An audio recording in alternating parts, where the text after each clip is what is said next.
What do you call a belt with a watch on it? Dunno. A waste of time. Because that's what the goddamn Steelers were this weekend.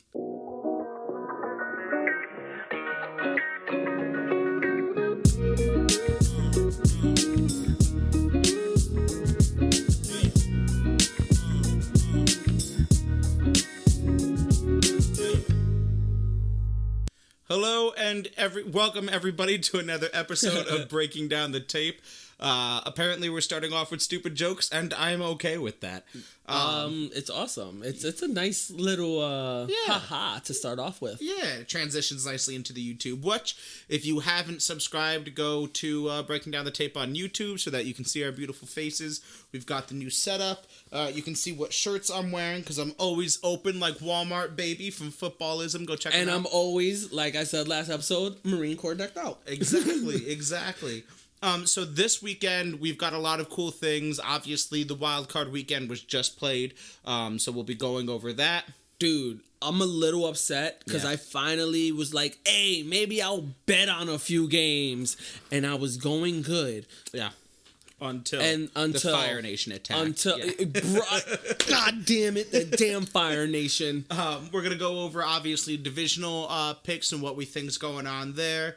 We have an amazing interview with Coach Grant Caraway from First Down Training. Yes, he will be on a little later on in the episode. Yep. If you haven't looked him up, look him up. He's all over the place. He's young. He's dedicated. He's a great coach. He has great analysis and breakdowns of how routes and how to read defenses. Yep. And just check it out. It's going to be good. Yeah, he's a quarterback and wide receiver coach out in Cali. And then we have Houston. We have a problem. We've got some things to talk about there in Houston. There's a lot of things going wrong. Bill O'Brien completely destroyed that organization. Left it with the nuke set, and he had the button and exploded it when he left because dipped. Deshaun Watson's not happy. No. And I forgot to bring this up in the very, very beginning, but do not forget that this is all brought to you by Dark Arrow. And please keep following, sharing. We're so close to our 400 mark. We're like 3 likes, 3 follows away for 400 to make it a big old party, right? Yeah, like we're gonna we party. can. Also, breaking down the tape at yahoo.com. Write in. We'd love to hear your thoughts. Keep commenting on the page. We like to do a lot of fan-based stuff. So, with that being said, let's just roll right into Wildcard Weekend. We've got, first up was the Bills versus the Colts. Bills won that game 27-24. I completely expected this game to go kind of the way it went. Yeah, a slugfest. It was either a slugfest, whether it was gonna be low scoring or high scoring. Which I kind of predicted this game to go like 35-28, so I'm not completely off. Yeah. But it was, and I even bet on the Bills, and it came out good. Like it was good. It's their first playoff win since 1994. You were talking about Jim Kelly? We're talking about Jim Kelly, baby. The guy I joked on last week. I know. It was just a good bazinga to start that episode. Yeah, but no, so honestly, congratulations to the Bills. I've said it before. Yes, they played dominant. Yeah, I'll say it before, and I'll say it again. I said what I said, that the Bills are the only chance the AFC East, or the AFC has against the Chiefs. Only chance. Hell yeah. Yeah. I thought, and we'll get to them later, I thought the Steelers would fix their shit. The only thing I was right on this season was that. God damn. But yeah, good on the Bills. Yeah. I'm going to keep riding the Bills. For sure. I say they win next week no matter who they play. So, we'll get there. Don't worry, we'll get into that. So we've got the Rams 30 over the Seahawks 20. That was an upset. I'm upset. I'm upset because I had a 6-team bet going, and I needed the Seahawks to win or lose by 4, and you couldn't even lose properly. So it's not an upset from the fact that the Rams are such a horrible team or anything like that, but it is an upset with the way the Seahawks played. For me, that whole game was just indicative of the way the Seahawks played. The last half of the season? Well, when Jamal Adams got bodied by Cooper Kupp. That just goes to show how poorly the Seahawks played. Like, Cooper Kupp weighs the same amount as my left leg, and this dude is out here bodying the world's greatest safety. That's what you get. What kills me is the whole season, and no one really talked about it this whole season. It was kind of quiet until this matchup. Jalen Ramsey against Metcalf. Jalen Ramsey, I love DK, it was kind of like watching Revis back in 2009 shutting down every top receiver in the league. Yeah. He left him in the season. 2-3 catches for about 46 yards, 7 targets, no TDs, and like completely shut this man down. And DK had a respectable game in this wildcard weekend, but respectable in the playoffs is not enough. And again, you gotta show up. And you gotta show up. And it goes perfectly into the next game because the Bucs win 31-23 over Washington, which in a game where Taylor Heineke, you don't know his name. Heineken? Don't lie to me Heineken that you should do. freaking promote that man. Honestly, the world's greatest, and talk about respectable games. This was a fucking dogfight. Did you see the dive for that end zone? He put his body out there. And this is a dude who has played one NFL game. He's coming from the XFL. Yeah. He was doing social media work. He was off for last 2 years. He was taking 4 math class before they hit him up. Right. The Washington football team only signed him because of COVID dangers. God forbid their quarterback room has to sit out again. He got signed just as a COVID safety protocol. And he's out here playing against Tom Brady and the Tampa Bay Buccaneers in the playoffs, and Shane Falco, baby, going out there and playing a football game.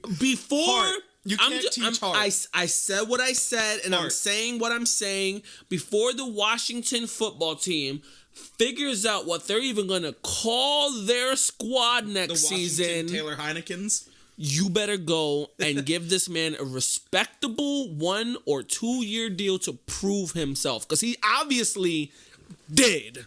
He obviously did. We got to keep it moving because the Caraway interview is a great piece that I can't wait to get into. But real quick, Taylor Heineke is a backup and or starter in the NFL. I would give him a shot on Washington.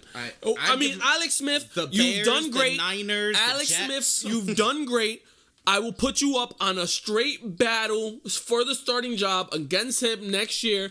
And Alex, what else do you have more to prove in your career? Honestly. What else? I know you want to start, and if you win the starting job, great. Play the starting job. Do what you got to do. And if you don't, what's wrong with, being behind this kid and teaching him how to play the game on a squad that has the talent to win right now? Right. And I'm sorry. That defense, I'd write it. That defense is amazing. And I'm sorry. I am sold on Taylor Heineke. And not because we have an extensive amount of game film to watch of him, but the heart. You just said that dive for the end zone. This kid, he plays for the squad. Didn't care about death or life. They probably gave that man $150,000 to go out there right now and play a game. He played his fucking heart out to die on that field. He did not care. Yeah, but we'll keep it moving. The Ravens upset the Titans 20-13. Another one. 2 big headlines out of this is the Ravens defense shuts down Derrick Henry, and we can finally stop talking about Lamar Jackson not being able to win a playoff game. Okay, one, I'm going to say, what happened to the Titans? Because the first half of the game, they're dominating the Ravens on all ends of the ball, and then they come out at halftime, and the Ravens just poop all over them. Yeah. All over them. Yeah. And 2, like you said, Lamar Jackson, people stop. I know you wanted him as a wide receiver or running back when he came out of college. I watched some of his games. I kind of told him, hey, maybe you should try and just think about going wide receiver. Right. But, I understand. You have the arm. Right. You just need the knowledge and the experience. You won your game. You've proven your point. I still have an issue with your completion percentage, the amount of throws you take, and the amount of yards you're throwing for. Right. But if you're running for 150 yards, I get it. Right. Well, and let's not pretend that all of Super Bowl winning quarterbacks ever have been the most amazing passers. I'm looking at you, Trent Dilfer. I'm looking at you, Curtis Painter. I'm looking at you, Phil Simms. The list goes on. So, let's stop pretending that. We'll move right into a non-shocker here. The Saints steamroll the Bears. A lot of bettors were pissed at this with the Bears' late touchdown because they needed the Saints to win by, I think, 10.5 or something like that. Right, fucked up the spread. I mean, they won by 10.5, but yeah, I know what you're saying. I just saw the little the pop betting up line. Yeah, the betting line pop up, and someone said like the Bears kind of ruined their couple bettors from winning big from winning big. The only story that I find out of this game real quick is that it was on Nickelodeon as well. CBS played it, the normal version, but they played like a kids version on Nickelodeon where they had a lot of fun graphics for kids. They had I didn't get to watch it. Like the slime splatting and shit like that. Right. They had like a 14-year-old helping announce. They had these cool, fun little graphics. Which helps young kids try to understand football. I mean, growing up, we all love Mighty Mites and my mother taught me the game. So you try to learn young from your family, then they put you in Mighty Mites and you go up for the JV team in varsity, and you try to do some leagues out there and try to put yourself out there to really learn the game. And some places can do it better than other places. Some places are bigger on football than other places. But this was great. Nickelodeon's everywhere. Yeah. And it gives a chance for a kid to really learn. Man. Like I said, I didn't watch the game on Nickelodeon live because I'm just a CBS, you know what I mean? Like I'm an old school dude. But from the clips and things I saw, I would have checked it out for maybe a couple series if I would have known that it was actually on Nickelodeon. I knew that Nickelodeon was involved. I didn't know they were showing it. Oh yeah, they had a lot of cool. Excuse me. I've seen clips and stuff. It was cool, and that's the big takeaway for me. Is that this game is inconsequential. And then Sean Payton went and got slimed at the end of the game. Did he really? Yes, I did not see that. He told them that if the Saints won, he will allow the Nickelodeon to slime him, and he sat down and he got slimed. That's cool of him. I like Sean Payton. Bounty Gate aside, and even with Bounty Gate, I like Sean Payton. And then the upset of them. Oh wow! 48-37. Browns over the Steelers. I know those diehard Pittsburgh fans in Steeler Nation over there are mad. So I want you to repeat to me what you said when I first got here outside, and you said and I quote. You were right. You asked me earlier in the season. I'm Hector in this scenario. You asked me earlier in the season if the Steelers are fake, and you said they were fake, and they are. They are. They are. You bet early, right when they were going on their 11-0 streak. You asked in one of the episodes, are they real or are they fake? And you thought they were fake after they lost their the next two after that streak. Mm-hmm. And I said, give them a chance. They'll win. And they had a mediocre 11-0 streak against teams that were beat the fuck up. And I was wrong. You were right. And wow, the Browns, Browns who didn't have their head coach, who didn't have half their coaching staff. I don't even care about what the Browns' issues were on their side. The fact that you let them come into your stadium 2 weeks in a row and beat your ass. Mollywopped. You should be ashamed of yourself, Steeler Nation. You should be just ashamed. What, you don't want to no dancing Corvette? What, Juju? Where you at? That dancing on the Corvette fucking TikTok bullshit. That's what caution you doing. Like everyone was saying before that Baker was doing too many progressive commercials. You're doing too many TikTok videos. Yep. Cut the shit out and play ball. Yeah, you showed up. You had your 13 catches for 139 yards and a TD, but where was your fucking run game? Yo. How about that? Yo, I mean, like, the Browns went up 28-0 in the first quarter. I'm at work and I see my phone. I come home to my wife. I'm like, damn, it's 28-0. And she goes, the Steelers are killing them that bad. I said, nope. Wrong. And she sat for like 10 straight seconds silent, just wide-eyed staring at me. I was like, yeah, the Browns are murking these dudes. Like, it's not that Landry catch. Oof. That Nick Chubb fucking screen pass for the TD. Yeah. Hunt, the way Hunt, his first TD run. Did you watch that highlight? Yeah. The way he lowered his shoulder for the last 5 yards and just took 3 of your guys into the end zone with him. Mind you, yes, he had a lineman helping, a big-ass lineman helping him, pushing him into the end zone. Right. But still, he lowered his shoulder and said, eat this. Exactly. And that's like the that's just indicative of the game. Who wanted it more? And the Browns wanted it more. I mean... The Browns wanted more for their first playoff appearance since, 92. The first playoff appearance, this is their first playoff win in 26 years and 9 days. Almost as old as I am. How? We have to keep it moving, but how do you know these things? I know these things, and I said what I said. I am almost 29 next month on the 22nd. This is their first win. Send Hector dick pics for his birthday. Dick pics. Nah, I take asshole pics, too. That's going to get edited. Yeah. Our predictions. Definitely. Oh, yeah. Our predictions, because now that everything's shaken out, the divisional round is set. Game 1, we have the Rams versus Packers. We both pretty much think the Packers. There is a chance. I say a slight chance of an upset, because if the Rams defense keeps steamrolling the way they were against the Seahawks, number 1 defense, they can possibly. And if Goff, or they haven't decided who there's gonna QB's gonna get, but if they can come out and just sustain a decent offense, they possibly can. Unless that bad man in the cheeseheads over there, he comes out and he's just throwing missiles. Yeah, well, he is. I give it like a 1% chance for the Rams. I give it 3. Ravens, Bills, they played a great game against the Titans, but I'm taking the Bills. I'm still going to ride the Bills. Yeah. Their offense, their defense, the whole team is steamrolling. The Ravens are just now starting to feel the way the Bills have felt in week 15.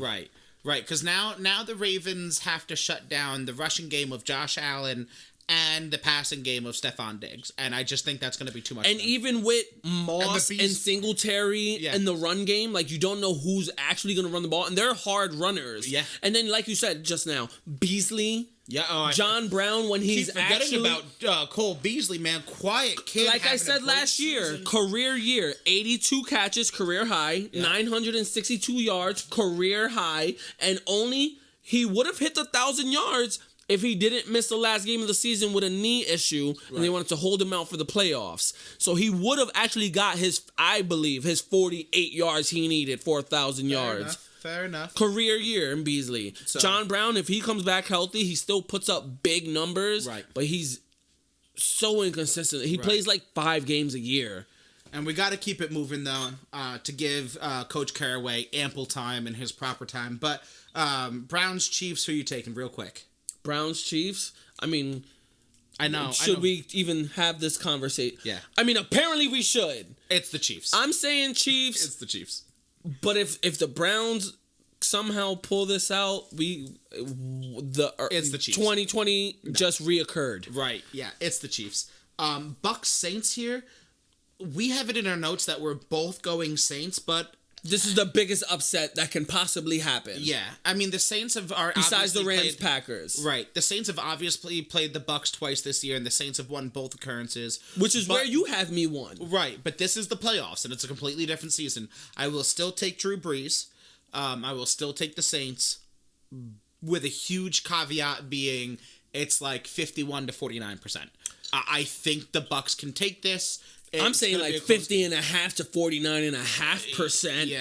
I'm gonna ride with you again. Like we said, this is a unanimous first time I'm breaking down the tape. We've both unanimously decided taking all winning, all home teams too, which is another first. Right. Saints. I am gonna say it's a dogfight. I think it's going to be to a point where it's a 38-34. Saints pull it out. AB has been playing great. Right. Fournette has been playing great on the Bucs side, and Michael Thomas has been showing up on the Saints side. We need Kamara to show up. The last 2 games he hasn't. Let's see what happens. All right. So, are you staying with the Chiefs? Or Saints? Chiefs. The Chiefs. Well, yeah, I'm going with the Chiefs and the Saints. Right, fair enough. All right, so those are our picks. Let us know what you guys think about the upcoming divisional round.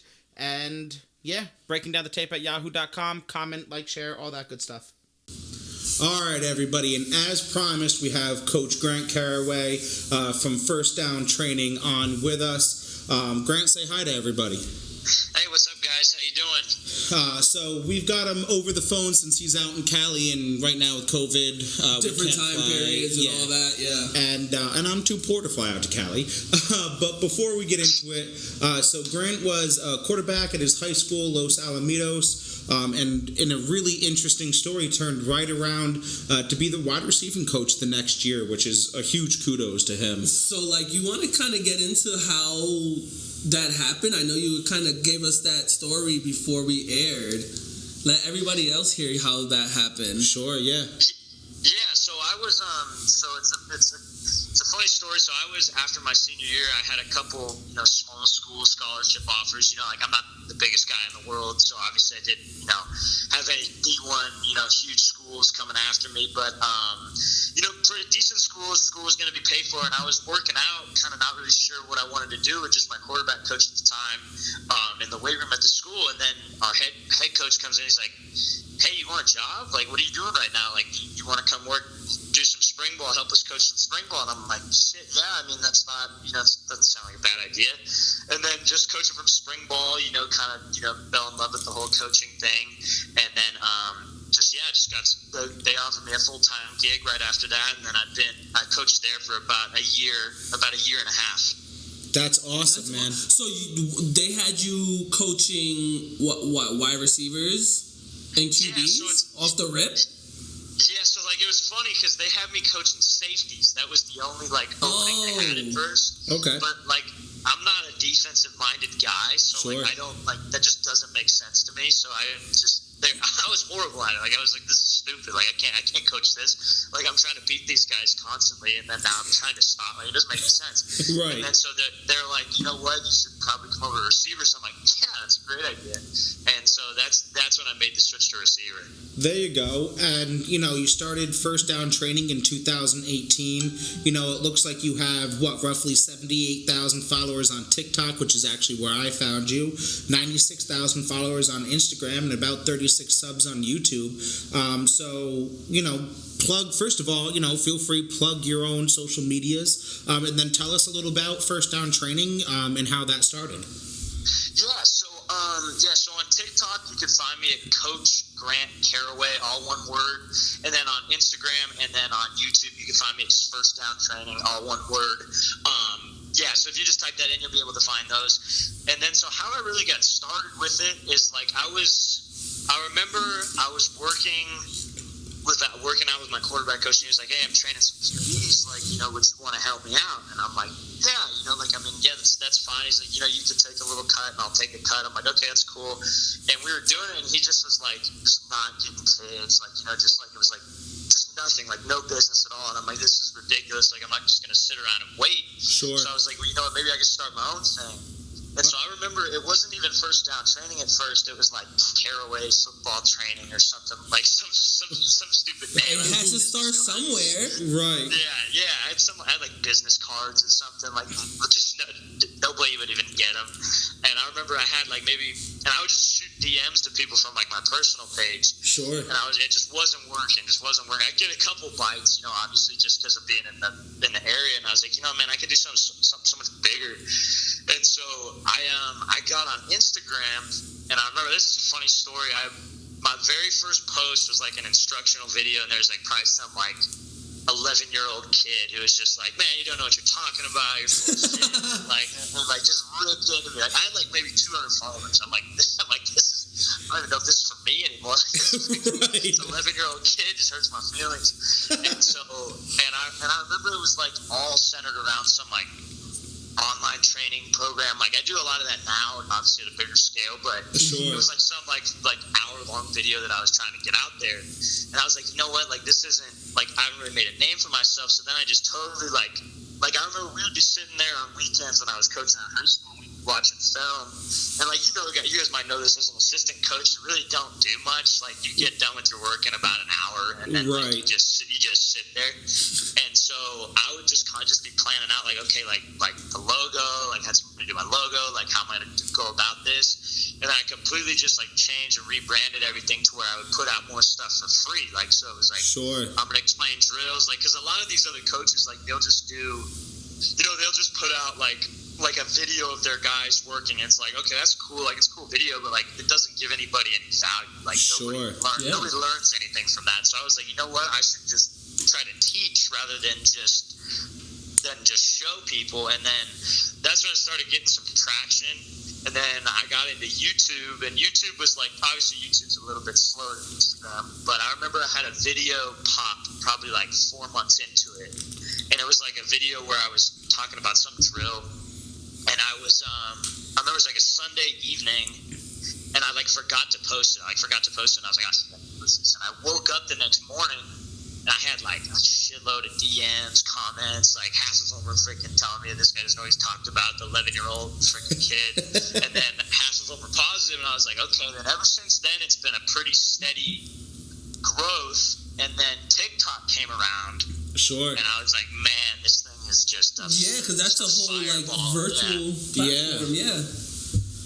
And then I was like, you know what? Like I gotta go in on TikTok, and then TikTok obviously helped that grow, and then Instagram grow, and then YouTube grow, and then that really just led to kind of where I'm at now. And it's making a long story short, just over time, just getting some traction, just having a few videos pop, and that kind of led it to where it is now.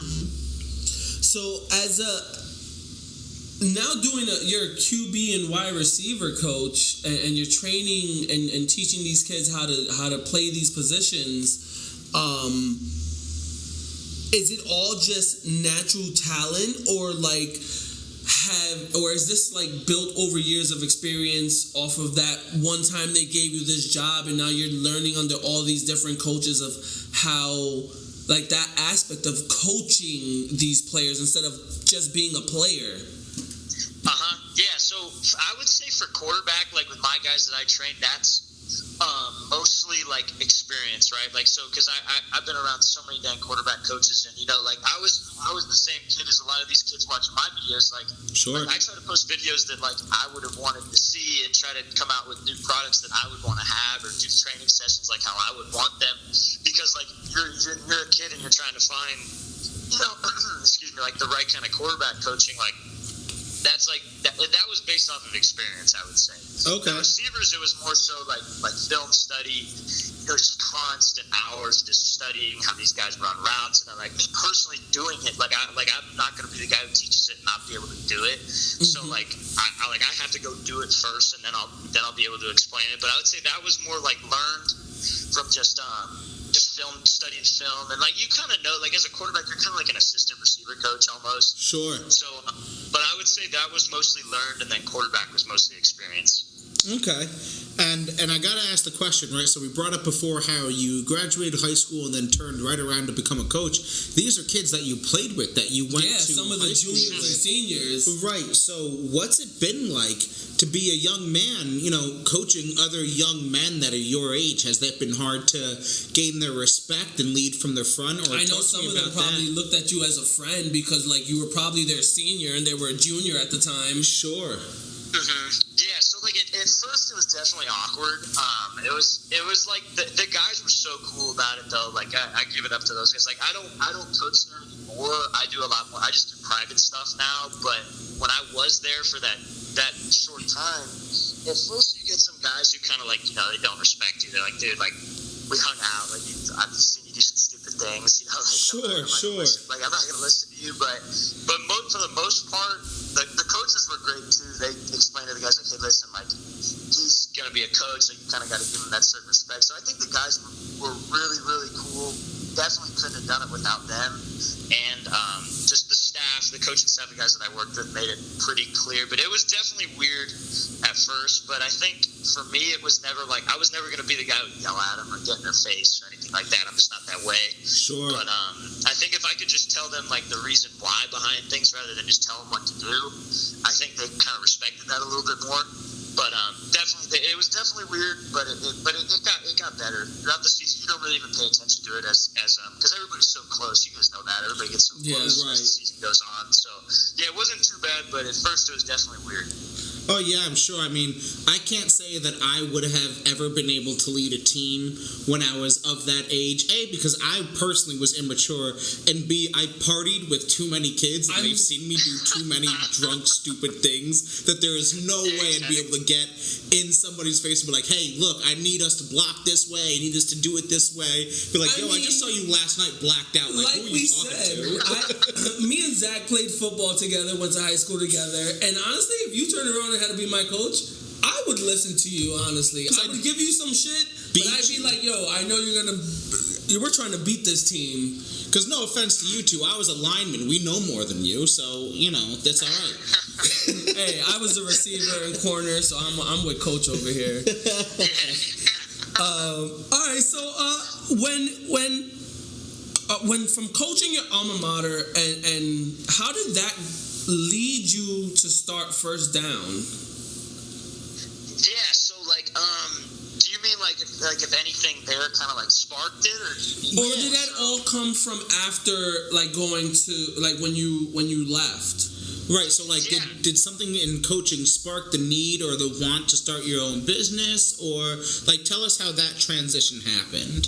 Yeah, that's a good question. So for me, I honestly it's great. I love being on the field, but just having a boss and an everyday you gotta report at this time. That just wasn't for me. I was just kind of unhappy with it, and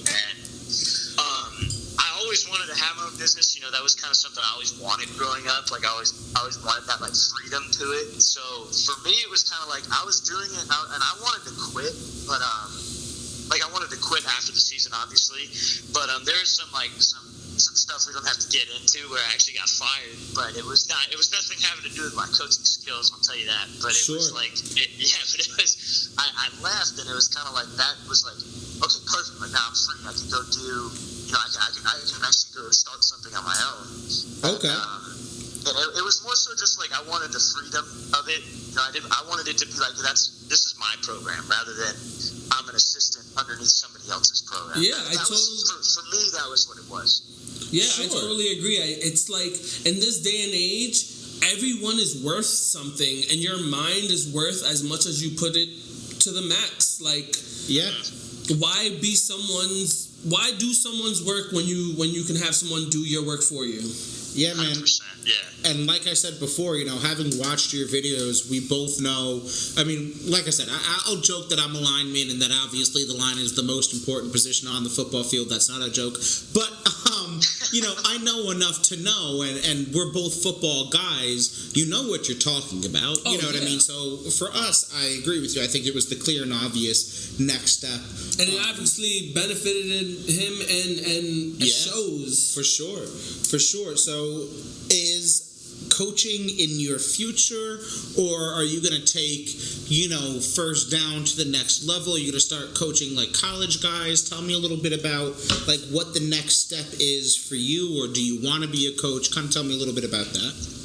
Yeah, so people ask me that a lot, and I always tell them no. I don't care who would offer me a job. It could be, Bill Belichick. I would tell him no, just because it's just not. That's not for me. It's not that. If you said yes to Bill Belichick, we would have to cancel this episode. Yeah, we are Jets fans, so. Okay, all right. Well, not whoever, anybody asked me to do it, I wouldn't do it just because I'm in it for the freedom. I'm in it for the kids to actually get better. But sure. For me, the goal for me is obviously to scale this out. I want to try to reach every single quarterback, every single receiver, not just in the country, but we have our brand reaches Germany, Mexico, France. There's so many different areas that are just untapped, and they don't have access to great coaching. Sure. Just being able to get that out, being able to spread the brand where it's just everywhere.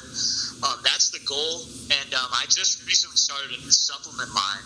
And that's something that I'm really, really passionate about. Protein powder, pre-workout, and just like electrolyte powder, all kinds of stuff like that. Just really trying to get that out there. That's obviously the main goal. I want to scale that thing out, but this is what I'm going to continue to do. This what I'm passionate about.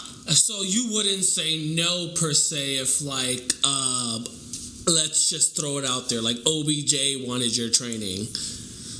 Oh no, yeah, I would for sure do that. Yeah, like, OBJ needs a lot of training. That's not a problem. It's just like anybody. You just don't want to coach for any specific team. Exactly. Okay.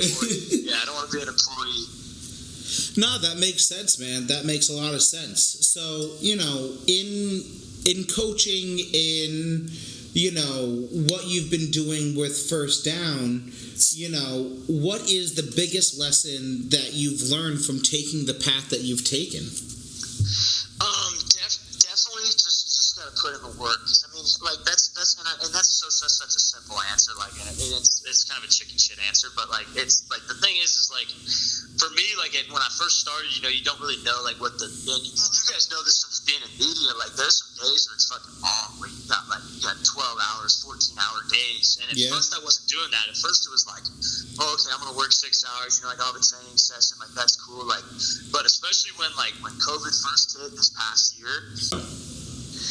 Yeah, but like when COVID first hit, it was like, there were some days where we would be out there and like obviously we were practicing guidelines, we were practicing, whatever we were supposed to practice, but it was like we'd be out there for 8 to 12 hours. Like I would get the field at 8 a.m. and I wouldn't get done till about 8 p.m. and we would just be doing session after session after session because these kids needed something because they weren't practicing, They weren't in school, and we just had to get better because they were going to fall behind because the season wasn't going to start on time. So honestly, like you never even know at that time. You didn't even know what the hell was going on. So it was just a lot of kids didn't want to fall behind. So I think biggest lesson for sure was just putting in the work and just not being afraid to put in those long days where you're working 12, 14-hour days and you get right back up the next day and you got to do it all over again. Just not being afraid to put in the time like that. Hell yeah! Like this day and age, these kids don't appreciate the hard value of you having to put in the hard time. So for kids growing up and trying to take that next step in sports, either as athletes, coaches, commentators, whatever form they best fit in the universe of sports. What route should they be taking, whether educational or outside of school, they should be looking into to take that next step? I honestly think I'm a firm believer in you learn more too by just doing it. Sure. So if you're like a kid and you want to be a commentator. I have a coach who works for me who actually played with me in high school, and he coaches my younger quarterbacks, and he wants to be a commentator. And I've told him a million times, dude, you got to get on social, you got to get on TikTok, you got to get on Instagram, and just not care what fucking anybody else thinks about it, and just do it, and just start putting shit out there, because if you stay consistent with something, it's eventually going to catch steam. And it'll eventually, catch on. If you're consistent and you're at it every day, just constantly in their face. So I think if you want an avenue on that, you definitely should get on these platforms, because these platforms aren't. And whether if they do go away, there's going to be a new platform. And you see that with TikTok, and you see that with just all the different Triller and all these different kinds of things that are popping up. So I would say that if you want something in that field, I think that'd probably be the best route to go on. Yeah, we agree wholeheartedly. We're at this, whether people listen or not. I started this for fun and because I like talking about football and hearing my own goddamn voice. And then I brought on Hector because this is just, it's way more fun. Hate hearing your voice. No, I really do hate hearing my own voice. But I brought on Hector because this is way more fun to bullshit with somebody while crushing a 12-pack. And if anyone else can do it, why can't we? Exactly. So, obviously, everyone has big inspirations in their life. Zach has had his. I've had mine.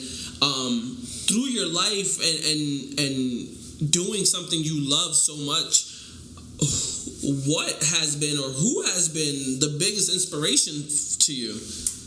I think probably it's a simple answer. Probably my parents, just because my dad was just a hardworking blue collar guy. He went to the same job for 40 years. Did the same this constant routine every single day, just to put food on the table and provide for us and make sure that we were taken care of.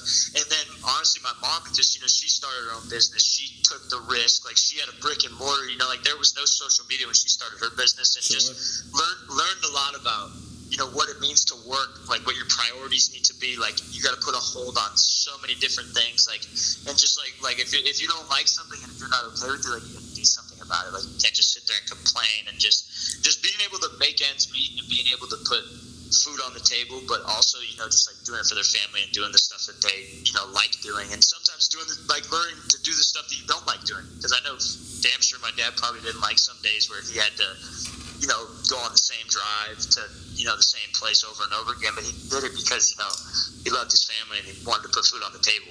Damn straight. I mean, That's my awesome. family is one of my biggest inspirations too. And back in the day, they didn't have the things we have now with social media and the platforms we can really put ourselves out there and do something with our lives. Like, they really had a hustle and bustle. Damn whippersnappers. Everything coming easy to them. Anyway, so everybody talks about their biggest successes, right? Like, it's real easy to sit back and say, oh yeah, I've succeeded in this, this is what made me successful. But I honestly think that we learn more from failing. When we fall flat on our face, that's our biggest teacher. So you don't have to get into it too much, I don't want to get too personal, but what has been like an overall view of your biggest failure, and what did you learn from that? Honestly, I would, nothing really, sticks out to me as oh, that's a huge, that was the defining moment where I screwed up. I think I fail every day. I think I screw up every day. I think I post a video, I think it's going to do well. I think it's going to get a lot of views. It'll drive a lot of traffic to the website. My sales will go up, and it doesn't. And that's a fucking loss. It hurts. But I think dealing with that, just learning how to lose and learning that you don't really lose. You just learn from it. It's either gonna it's gonna be successful. Post a video, it's gonna go off, so it'll go viral, or you're gonna post an ad, and the ad will drive a lot of sales. You have a big session set up, and it'll be it'll be a good day, a good training. But then there's some days where everybody cancels on a session, or an ad doesn't work, or the video doesn't go well, and nobody buys from you, nobody buys your merch, nobody buys your program. But I think just doing that every day and getting used to it, and just treating it as a learning experience, and not really thinking about throw your hands up oh, I lost, this is over, but learning from it and learning that that you win from it, or you win, or you learn from it. That's what I would say sticks out in my head the most, is just constant everyday trying to fail almost. Yeah, I like that. Yeah, man, I like it. That's an awesome mentality to have. In a person in general, that's an amazing mentality to have. And I don't mean this in a condescending fashion, but that's also an amazing thing to see from someone who is younger, who's not in their 40s, 50s. That's an easy mentality to acquire at that we always look at anybody younger than us, and they're they're not getting taught right. But there are some that are still getting taught right. Yeah, that's an old school and amazing mentality to have at such a young age, man. It's easy to see why you've been able to do the things that you've been able to do so young in life. So, kudos to you, man. Definitely, I appreciate it, guys. Yeah. So, to get into the NFL, man, I want to tap into your expertise. Yeah, let's get into some of that NFL mind. Yeah, us big boys don't know much about running routes unless you like J.J. Watt. So talk to me, man. Who do you think, based on mechanics, on whatever you want to judge it on, who do you think is the best receiver in the NFL? Oh man, I'm gonna have to go with Devonte Adams. I think that I just think he's so good, and some of the stuff he's been able to do in the past, just on a consistent basis. Everybody loves he's got Aaron Rodgers. Yeah, it helps. I don't get wrong. Yeah. But just the way he's able to do things, and the way he doesn't do a lot of things different. He does the same shit over and over and over again, but he has little different nuances to it, to where it sets up. You see him do a little hezzy release where he'll hesitate off the line and he'll throw a move, and he does it constantly, and nobody can stop it. Nobody's been able to stop that dude, and it's fun to watch. And I think it's just the way he runs routes is just it's very dangerous. So that's who I would pick. That's probably. And it's more exciting because he has no secondary help. So you could throw 2, 3, 4 DBs on him, and he's still catching the ball. It's amazing. It's so amazing. I mean, I would personally probably give it to D-Hop or Stephon Diggs right now, but Devonte Adams is definitely throwing his number up there. Yeah, Hopkins is good. I've gotten into this with so many people. Yeah, Hopkins is up there. He's a top 3 guy for sure. I have to go ahead and agree with Coach here on this one. As far as Devonte Adams, honestly, from an in and out, the way he runs routes and the way he, it's easy to say stats for Stephon Diggs. It's easy to look at those highlights and say D-Hop, but I do agree from the rip, from the snap, from the way he sets himself to the way he runs his route. Devonte Adams is, I would have to agree with the best there. Mm-hmm. All right, so when it comes to the QB position out there in the NFL, who do you think is the best QB in the NFL?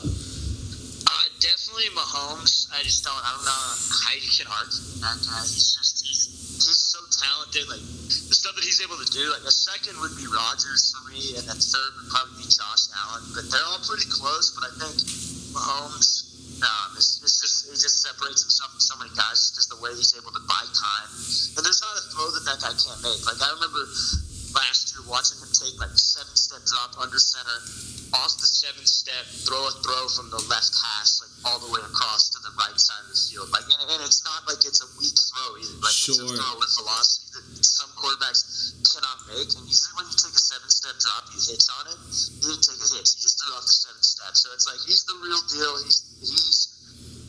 think he's got potential to be one of the best ever, but obviously he's still got a lot of work to do. But so he's my clear-cut number 1, not really close. Sure. So real quick, 2 things. The example that you brought up for people who don't understand the nuances of the game. Yeah. The example that Coach just brought up was like number 1 in the not to do for quarterbacks.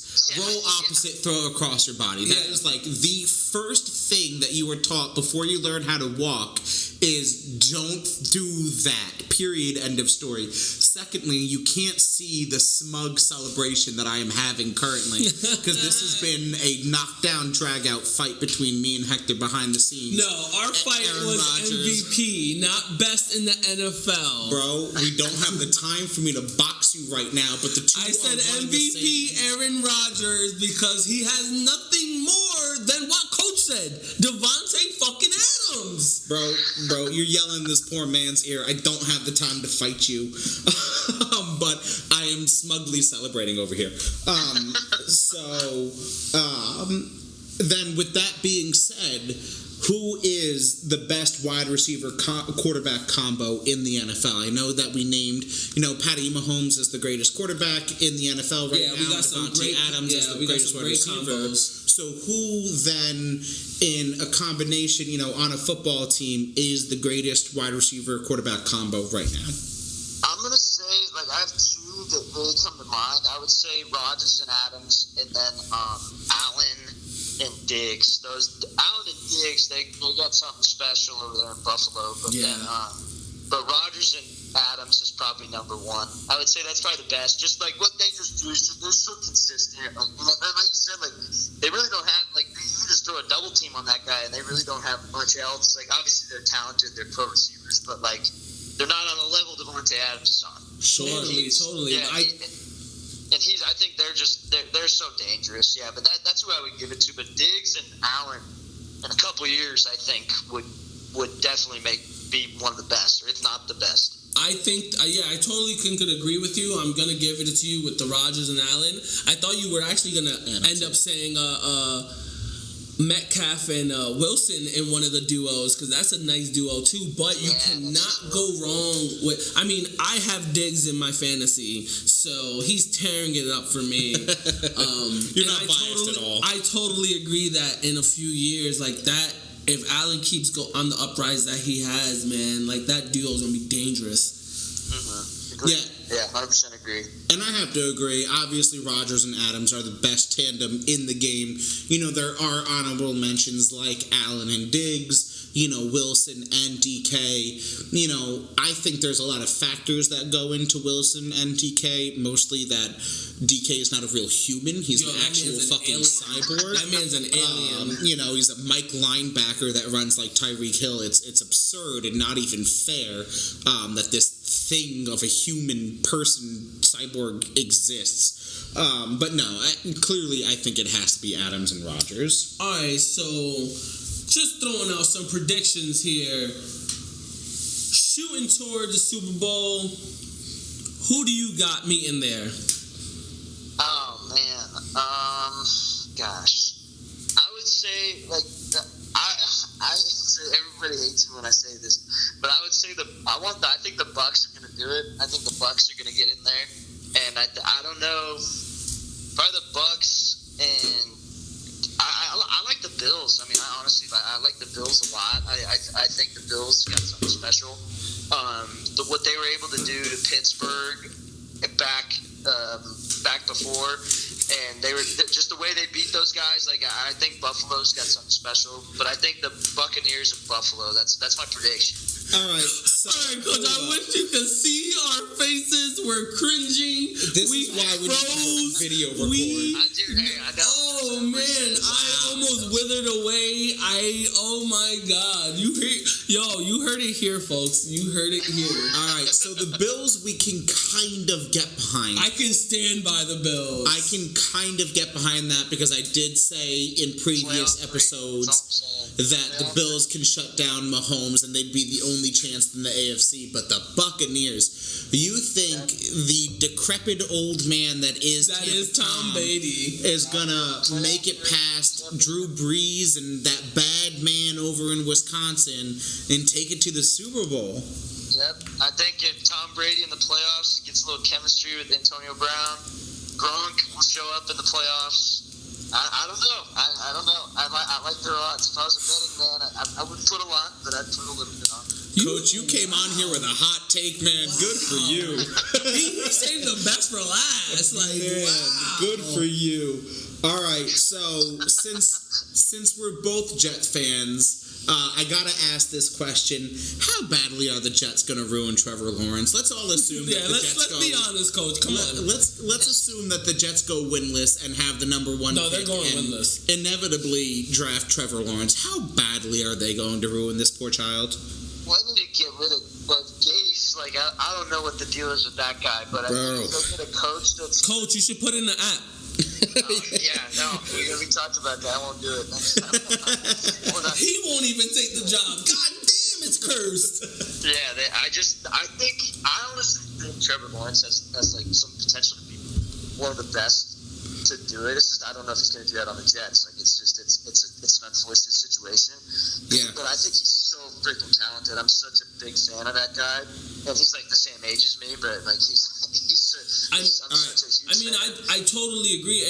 And honestly, being a Jet, first of all, I'm gonna tell you right now, I'm a Jets fan, I'm a Knicks fan, I'm a Yankees fan. Our life sucks. Yeah, my life sucks. Besides the Yankees, we all know Dolan and the Wood and the Johnsons need to trade their organizations, and we need to start fresh. That won't happen. Gase being fired, they gave him too much power. That probably won't happen. Coach, you need to. I'm gonna try to make some shit happen. We gotta get you in there though. Somebody else see. They gotta talk numbers first. Right. With the Jets, and how we recently seen they fired the defensive coordinator and Greg Williams. He loves to live by the blitz. He lives and dies for it. I do the same thing. We're gonna give you a scenario real quick. Zach, you want to give him one? So we have in the question: could you go over cover 0 through cover 4? But I feel like anybody with football knowledge knows. Anybody in Mighty Mites probably know what those coverages are. Right. So let's just say you're down, or you're actually winning the game by 4 points. There's 5 seconds left. You've got 46 or so yards. Do you call a cover 0 blitz? Tell me what you call. I'm bringing the heat and going down swinging, just like the deep coordinator did. What? My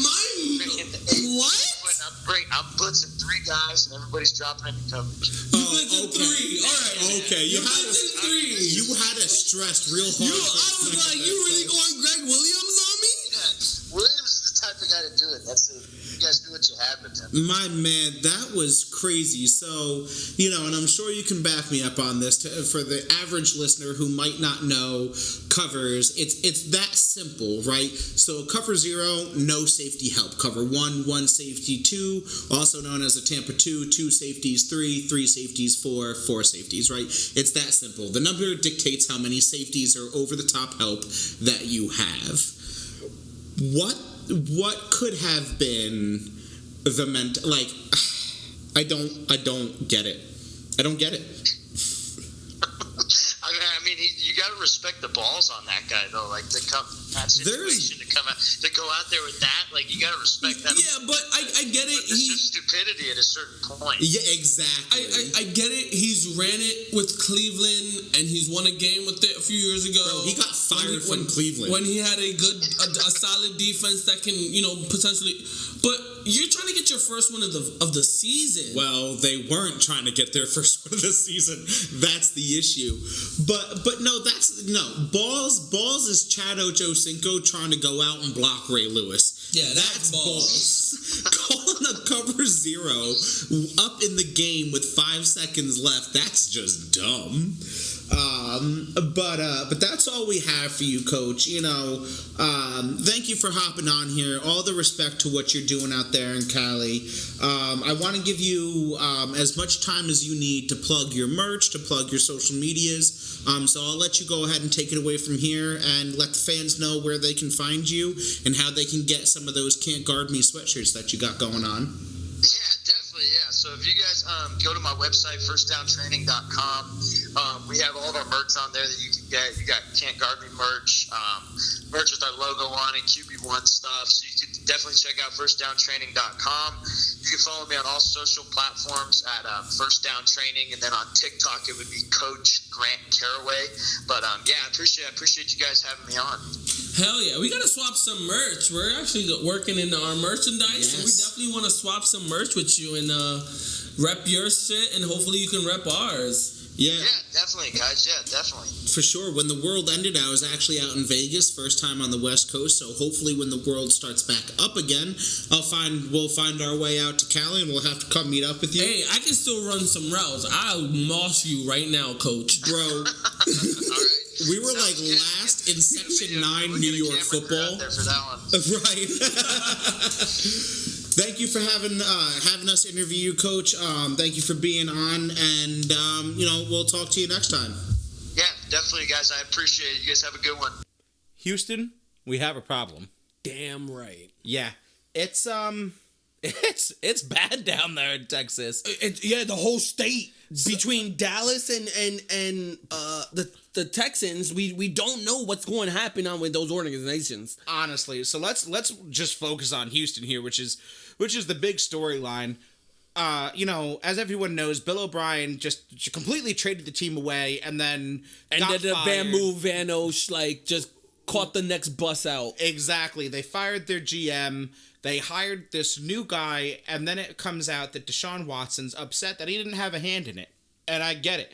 He was supposed to. Right. They said he would have a somewhat, like, he wasn't asking to be at the meetings with the owners, and he just wanted a somewhat of some information and insight, some feedback on who should be potentially the new GM, and they said, I don't care. Yeah.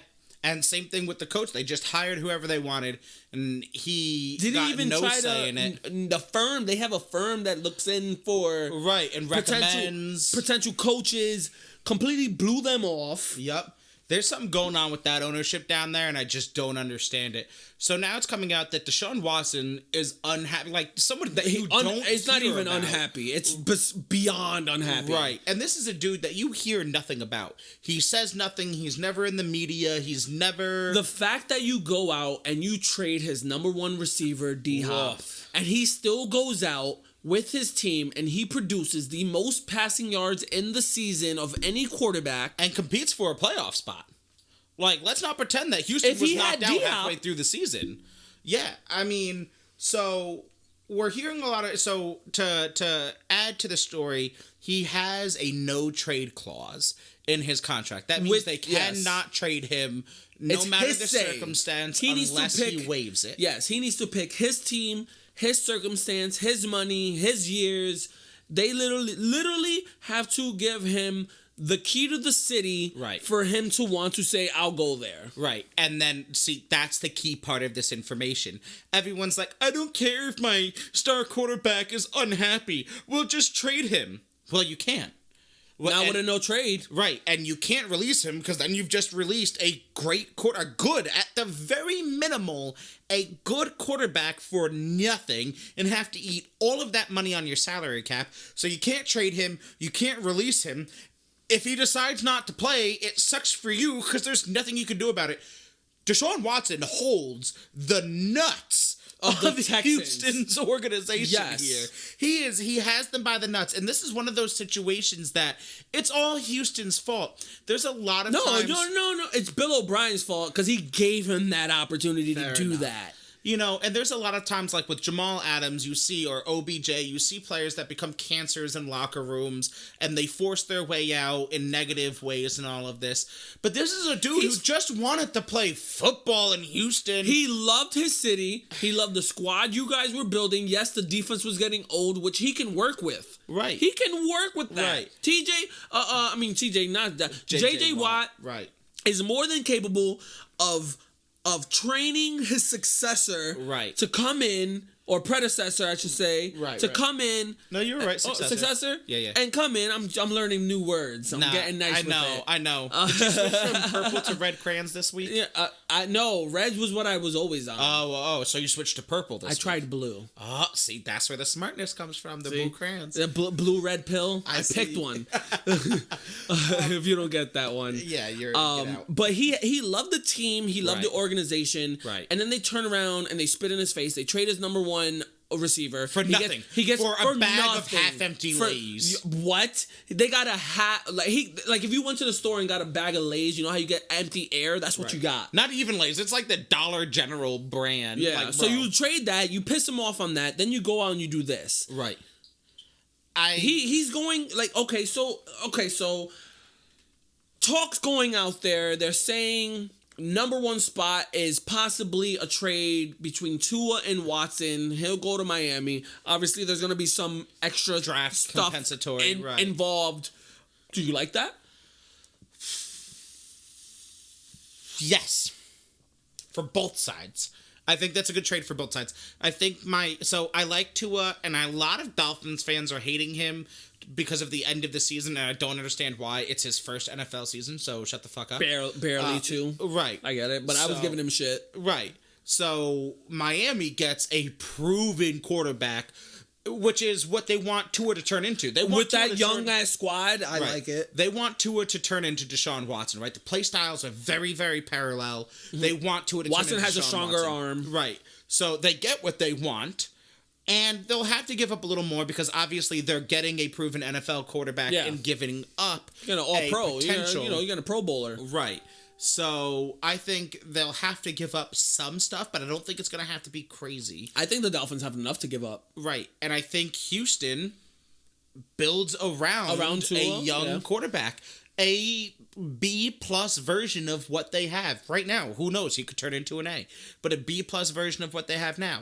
Now, I think it could go horrendously wrong for Houston if Tua doesn't wind up being what everyone wants him to be. Which is what I'm afraid of. I think Tua doesn't show up to be what he's supposed to be. And I don't know why you hate Tua. I don't hate him. I just... No. You're either with him or you're against him. No, I don't hate him. I hate the fact that they took Jalen Hurts out, threw this man in, gave him a fucking championship title, and then rode his way for another year thinking he's the fucking Messiah. So you're still bitter about Nick Saban. It has nothing to do with this. It's not Tua. I'm just saying people are riding him on what some people go out and have a 1-year career. Right. And I think that Alabama run was his 1-year career. And that could... Well, that's why I'm saying Houston takes out a lot of the risk in this because and that might work into the trade.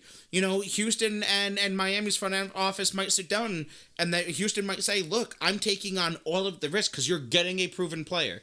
Not in the twilight of his career. You're getting a proven player that's like a year and a half, 2 years off of his rookie contract. So you're getting a great young proven player, and I'm getting a potentially great super young player. I want your first next year and your second after that. They might be able to leverage that. Besides Miami, Dan Orlovsky has been on ESPN. The way he broke down the Browns screenplay, I kind of digged it. But he came out saying there's 6 squads in the NFL who have their proven QBs, obviously, and we know who those are: the Chiefs, Saints if Drew Brees stays back, Packers got Aaron Rodgers, Justin Herbert is a solidified starter for the Chargers, right? Tampa for at least another year. Tampa if Tom stays there, right. You got guys like that. Now, he's saying another potential spot might be the Jets, which was interesting for me because they have that number 2 spot. Yeah. So, what do you have to lose at trying your shot at Deshaun Watson? He's a proven quarterback for the Jets that if they bring him in, you know what you're getting. You give them the number 2, right? Just hear me out. You give them the number 2. They got 2 first-round picks this year. 2 first-round picks next year. Yeah. You give them the because remember, the Jets do have the 24th from the Seahawks. For Jamal Adams. So if you give them the number 2 this year and you give them the late first round next year, maybe a second and third Watson's round. First worth 2 number 1s? I think at this point, Deshaun Watson is at the age and potential in his career where I will give up 2 number 1s for that man to come and change. Has he not shown you in his career he can do it? I love Deshaun Watson as a person, as a player, but I don't know about 2 number 1s. You're telling me that if Deshaun Watson wasn't on his squad right now, he wasn't blowing almost 6,000 fucking yards out the water? If he was already leaving the league at almost 4,900 yards? 2-part question. Do you trade Sam Darnold to the Texans in this deal, or do you take Deshaun Watson, we'll say, for your 2 number 1s, and then try and trade Sam to, say, the Bears for their number 1, try and Texans do not want Sam Darnold. They do not. You're giving them the number 2, they're going for Justin Fields. If Trevor Lawrence goes number 1, they're going for Justin Fields. They're going to redo their whole organization. What you do with Sam Darnold now is trade. Right. And you can get Bears, a lot Niners, for him. You can get a lot for him. Depending on the organization you are sending him to. You can get a lot. Which is a caveat to this because there are other organizations out there that need quarterbacks, right? So Jacksonville needs a quarterback, but their number 1, obviously, it's Trevor Lawrence, you know? So you have the Bears, you have potentially the Bucks if Tom Brady doesn't stay, assuming that the Saints are staying with Drew Brees and then obviously Taysom Hill. But you have the Niners out there that need a quarterback. The Raiders don't need a quarterback, but John Gruden's always looking for more quarterbacks. I can see him on the Raiders. So, there's a lot of teams out there that you could potentially shuffle him off to, and maybe recoup a first round, maybe start stacking some seconds. Who knows? The Colts, Phillip Rivers ain't going to stay there forever. The Colts, yeah. They're not going to stay there forever. So there's a lot of moves that can come of this, but in the end, it comes down to Deshaun Watson. He needs to pick his team. This is okay. The captain of the ship. So a no trade clause is almost gold. It's literally like finding the diamond in the rough. Yeah, you have to be one of the best or very smart in your business deals to get a no trade clause. Deshaun Watson has pulled off a master move by getting that coming off of his rookie contract. Literally can tell the organization, I want to go to one team and one team only, and if they don't pull out the deal, they got to eat that money. Because Deshaun Watson, again, has to waive his clause in order to do anything. It's amazing. So it's amazing. He literally is grabbing players get in the fucking like they get to old the NFL by the balls. And that's exactly what Deshaun Watson is doing, and I love to see it. I love situations like this where he has been done dirty and now he has the chance to take what is rightfully his and right the ship. Yeah. So, hey, like, share, comment. Tell us what you think Deshaun Watson might do. Tell us where you think he might go. I mean, like he said, we no trade clause. He doesn't care where you're going to pick. And real quick, since we're at the end of this show, I'm going to echo what Hector says. Like, comment, follow, share. We're so close to 400. Help us get there. Share it with your friends. But tonight, we will be on Jacked and Canned. So we are super excited to hit up John and Colbs. We're super excited to be with them. And then next week we have D1 athlete, D1 defensive lineman, John Seaton, TikTok star, coming on with us for another interview. So we're super excited, guys. We are one follow and 7 likes away. And 7 likes away. So go from on a complete Facebook. 400 across the board. We'll do shots. Like, follow, share. If I could shotgun a beer through a glass bottle, I would. We're doing it. You let me know. Thank you guys for listening. We'll see you next week. And we said what we said. Said what I said.